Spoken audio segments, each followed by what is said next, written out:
Sir ತಾವೇನು ವಿಚಾರ ಯಾರ ಮೇಲೆ ದೂರು ಕೊಟ್ಟಿದ್ದೀರಾ?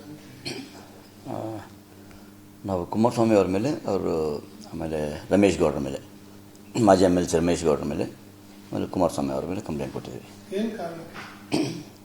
ರಮೇಶ್ ಗೌಡ್ರ ಮನೆಗೆ ಬಂದಿದ್ದಾರೆ, ಲಾಸ್ಟ್ ಮಂತ್ ಹೋದ ಮಂತ್ ಬಂದಿದ್ದಾರೆ. ಬಂದು ಈ ಥರ ಅವರು ನಿಖಿಲ್ ನಿಂತ್ಕೊಳ್ತಾ ಇದ್ದಾರೆ, ಚನ್ನಪಟ್ಟಣದಲ್ಲಿ ಟಿಕೆಟ್ ಕನ್ಫರ್ಮ್ ಆಗಿದೆ, ಅದಕ್ಕೆ 50 ಕೋಟಿ ಬೇಕಾಗತ್ತೆ ಅಂತ. ಅಂದರೆ ಸಡನ್ನಾಗಿ ಮಾತಾಡ್ತಾ ನನಗೆ ರಮೇಶ್ ಗೌಡರು ಒಂದು ಫೋನ್ ಮಾಡಿಕೊಟ್ಟವ್ರು. ಯಾರು ಅದರಲ್ಲಿ ನಮ್ಮ ಕುಮಾರಸ್ವಾಮಿ ಅವರು ಮಾತಾಡಿದರು. ಲಾಸ್ಟ್ ಟೈಮ್ ಕ್ಯಾಂಪೇನ್ ಆಫ್ಕೋರ್ಸ್ ನಾನೇ ಮಾಡಿದ್ದೀನಿ, ನಾವೇ ಖರ್ಚು ಮಾಡಿದ್ದೀವಿ. 2019 ಕ್ಯಾಂಪೇನ್ ನಾವೇ ಖರ್ಚು ಮಾಡಿದ್ವಿ. ಇದಕ್ಕೆ ಇದು ತುಂಬ ಇಂಪಾರ್ಟೆಂಟು, ಪ್ರೆಸ್ಟೀಜಿಯಸ್ ಟಿಕೆಟ್ ಟೈಮಿಗೆ, ಆಮೇಲೆ ನಮಗೆ 50 ಕೋಟಿ ಅರೇಂಜ್ ಮಾಡಿಕೊಡಿ ಅಂತ ಹೇಳಿದ್ದಾರೆ. ಅವಾಗ ನಾನು ಕುಮಾರಸ್ವಾಮಿ ಅವ್ರಿಗೆ ಹೇಳಿದೆ, 50 ಕೋಟಿ ಕಷ್ಟ ಇದೆ ಸರ್, ಈಗ ನಮ್ಮ ಪ್ರಾಜೆಕ್ಟ್ಗಳು ಕಂಪ್ಲೀಟ್ ಮಾಡಬೇಕು, 50 ಕೋಟಿ ಆಗೋದಿಲ್ಲ ಈಗ, ಅದು ಇಂಪಾಸಿಬಲ್ ಅಂತ ಹೇಳಿದೆ. ಅವ್ರು ಸ್ವಲ್ಪ ಕೋಪ ಮಾಡಿಕೊಂಡ್ರು. ಅವರು ಸ್ವಲ್ಪ ಅಲ್ಲ, ಪೂರ್ತಿ ಕೋಪ ಮಾಡಿಕೊಂಡ್ರು. ನನಗೆ ಯಾವುದೇ ಕಾರಣಕ್ಕೆ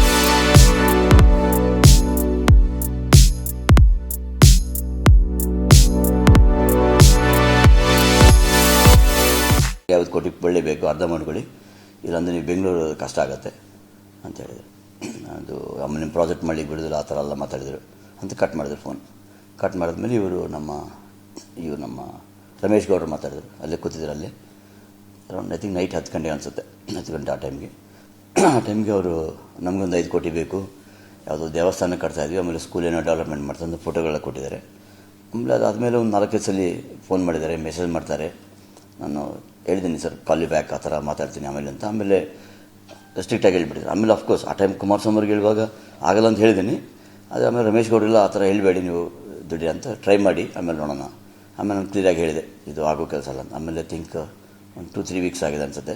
ಅದು ಯಾವುದೇ ಕಾರಣಕ್ಕೆ ಆಗೋದಿಲ್ಲ ಸರ್, ನಮ್ಮ ತುಂಬ ಕಷ್ಟ ಇದೆ, ಯಾವುದೇ ಕಾರಣಕ್ಕೆ ಆಗಲ್ಲ ಅಂತ ಹೇಳಿ ಅಷ್ಟೇ. ನಿಮ್ಮ ಜೊತೆ ಇದ್ದಂಥ ವ್ಯವಹಾರಿಕವಾಗಿ ಹಣ ಕೇಳಿದ್ದ ಅಥವಾ ಹಿಂಗೆ ಸರ್ ಕೊಡಲೇಬೇಕು ಅಂತೆಲ್ಲ ಡಿಮ್ಯಾಂಡ್ ಬ್ಲಾಕ್ ಮೇಲ್ ಆ ಥರ ಏನಾದರೂ ಮಾಡಿದ್ದ? ಇಲ್ಲ, ಬ್ಲ್ಯಾಕ್ ಮೇಲ್ ಮಾಡಿಲ್ಲ, ಅವರು ಡಿಮ್ಯಾಂಡ್ ಮಾಡಿದ್ದಾರೆ ಅಷ್ಟೇ. ಬ್ಲ್ಯಾಕ್ ಮೇಲ್ ಮಾಡಿಲ್ಲ, ಡಿಮ್ಯಾಂಡ್ ಮಾಡಿದ್ದಾರೆ. ಈ ಥರ ನನಗೆ ಇದು ಎಲೆಕ್ಷನ್ಗೆ 50 ಕೋಟಿ ಬೇಕೇ ಬೇಕು ನಮಗೆ, ಯಾವುದೇ ಕಾರಣಕ್ಕೆ ನೀವು ಕೊಟ್ಟಿಲ್ಲ ಅಂದರೆ ನೀವು ಬೆಂಗಳೂರಲ್ಲಿ ಕಷ್ಟ ಆಗಿಬಿಡುತ್ತೆ ಅಂತ. ಸ್ವಲ್ಪ ಒಂಚೂರು ರಫ್ ಆಗೋಯ್ತು. ಅಂದರೆ ವಿತಿನ್ ಅದು 30 ಸೆಕೆಂಡ್ಸಲ್ಲಿ ನನಗೆ ಗೊತ್ತೇ ಇಲ್ಲ ಈ ಥರ ಅವರು ಫೋನ್ ಮಾಡಿ ಕೊಡ್ತಾರಂತ. 30 ಸೆಕೆಂಡ್ಸಲ್ಲಿ ನಾನು ಉತ್ತರ ಕೊಡಲಿಕ್ಕೆ ಆಗಿಲ್ಲ, ಶಾಕ್ ಆಗಿಬಿಟ್ಟಿದ್ರು. ನಾವು ಮಾಮೂಲಾಗಿದ್ರೆ ಹೇಳ್ತಾ ಇದ್ವಿ ಟೈಮ್ ಮಾತಾಡುವಾಗ. ಯಾಕಂದರೆ ರಮೇಶ್ ಗೌಡರು ಬಂದಾಗ ನಮ್ಮ ಹತ್ರ ಏನು ಮಾತಾಡಿಲ್ಲ, ಕ್ಯಾಜುವಲಾಗಿ ಮಾತಾಡ್ತಾ ಇದ್ವಿ. ಊಟ ಮಾಡಿ ಬಂದರು, ಡಿನ್ನರ್ ಮಾಡ್ತಾಯಿದ್ವಿ. ಅದೇ ಟೈಮಲ್ಲಿ ಸಡನ್ನಾಗಿ ಫೋನ್ ಕೊಟ್ಟುವಾಗ ನನಗೆ ಐಡಿಯಾ ಬಂದಿಲ್ಲ. ಅವಾಗ ನಾವು ಸ್ವಲ್ಪ ರಿಯಾಕ್ಷನ್ ಹಂಗೆ ಇತ್ತು, ಸರ ಇಲ್ಲ ಆ ಥರ ಆಗೋದಿಲ್ಲ ಅಂತ. ಆಮೇಲೆ ನಾನು ರಮೇಶ್ ಗೌಡಿಗೆ ಹೇಳ್ತೀನಿ ಮಾತಾಡಿದ್ರು. ಆಯ್ತು, ರಮೇಶ್ ಗೌಡ್ರಿಗೆ ಹೇಳಿದ್ದಾರೆ ಈ ಥರ ಆಗಲ್ಲ ಅಂತ. ರಮೇಶ್ ಗೌಡ್ರೆಲ್ಲ ಟ್ರೈ ಮಾಡಿ ನಾನು ಹೇಳಿದ್ದೀನಿ, ನನಗೆ ಒಂದು ವಾರ ಬಿಟ್ಟು ಫೋನ್ ಮಾಡ್ತೀನಿ ಅಂತ. ಒಂದು ವಾರ ಬಿಟ್ಟು ಫೋನ್ ಮಾಡಿದರು. ಒಂದು ವಾರ 10-15 ಡೇಸ್ ಫೋನ್ ಮಾಡ್ತಾನೇ ಇದ್ರು ಅವರು. ಇಲ್ಲ ಮೆಸೇಜ್ಗಳು ಮಾಡೋದು, ಫೋಟೋಗಳು ಕಳಿಸೋದು ಆ ಬಿಲ್ಡಿಂಗಲ್ಲಿ. ನಾನು ಆಮೇಲೆ ಕಾಲ್ ಯು ಬ್ಯಾಕ್ ಸರ್ ಅಂತ ಹೇಳೋದು. ಆಮೇಲೆ ಒಂದು ಸಲ ನಾವು ಇಲ್ಲ ಸರ್ ಆಗೋದಿಲ್ಲ ಯಾವುದೇ ಕಾರಣಕ್ಕೆ ಅಂತ. ಅದಾದಮೇಲೆ ರಿಯಾಕ್ಷನ್ ನಿಮಗೆಲ್ಲ ಗೊತ್ತಿದೆ ಏನಾಗಿದೆ ಅಂತ. ಫೋಟೋ ಮೆಸೇಜ್ ಏನಿರ್ತಿತ್ತು ಸರ್?